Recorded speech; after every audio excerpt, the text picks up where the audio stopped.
Kim Jong ഉന്നുമായി തനിക്ക് ഇപ്പോഴും മികച്ച വ്യക്തിബന്ധമാണെന്ന് American president Donald Trump. Trump ആദ്യവട്ടം പ്രസിഡന്റായിരുന്ന കാലഘട്ടത്തിൽ ഇരുവരും തമ്മിൽ പലവട്ടം കൂടിക്കാഴ്ച നടത്തിയിട്ടുണ്ട്. തനിക്ക് എല്ലാ കാലത്തും ഉത്തര കൊറിയൻ ഭരണാധികാരിയുമായി മികച്ച ബന്ധം തന്നെയാണ് ഉണ്ടായിരുന്നത് എന്നാണ് ട്രംപ് ഇപ്പോഴും അവകാശപ്പെടുന്നത്. നാറ്റോ സെക്രട്ടറി ജനറൽ മാർക്ക് റൂട്ടോയുമായി നടത്തിയ ചർച്ചയ്ക്ക് ശേഷം മാധ്യമങ്ങളോട് സംസാരിക്കുമ്പോഴാണ് ട്രംപ് ഇക്കാര്യം വ്യക്തമാക്കിയത്. ഇപ്പോൾ രണ്ടാം വട്ടം പ്രസിഡന്റായ സാഹചര്യത്തിൽ ട്രംപ് വീണ്ടും സൗഹൃദം പുനഃസ്ഥാപിക്കുമോ എന്ന ചോദ്യത്തിന് തീർച്ചയായും എന്നായിരുന്നു ട്രംപിൻ്റെ മറുപടി. ഉത്തര കൊറിയ വലിയൊരു ആണവ ശക്തിയാണ് എന്ന കാര്യവും ഡൊണാൾഡ് ട്രംപ് ചൂണ്ടിക്കാട്ടിയിരുന്നു. ഡൊണാൾഡ് ട്രംപ് പ്രസിഡന്റായിരുന്ന കാലത്ത് ഉത്തര കൊറിയയുടെ ആണവായുധങ്ങൾ നിരായുധീകരിക്കുന്നതിന് വേണ്ടി നിരവധി ശ്രമങ്ങൾ നടത്തിയിരുന്നു. എന്നാൽ അതൊന്നും തന്നെ വിജയകരമായിരുന്നില്ല. ഒരുപക്ഷെ ഇത്തവണ രണ്ടാം വട്ടം പ്രസിഡന്റായി എത്തുമ്പോൾ ഇതിനു വേണ്ട ശ്രമങ്ങൾ നടത്തുമോ എന്നായിരുന്നു മാധ്യമങ്ങൾക്ക് അറിയേണ്ടിയിരുന്നത്.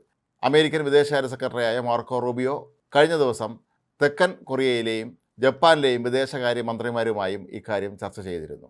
എന്നാൽ ഉത്തര കൊറിയൻ ഏകാധിപതിയുമായി ഭാവിയിൽ താൻ നടത്താൻ പോകുന്ന കാര്യങ്ങളെക്കുറിച്ചൊന്നും തന്നെ പറയാൻ ട്രംപ് തയ്യാറായതുമില്ല.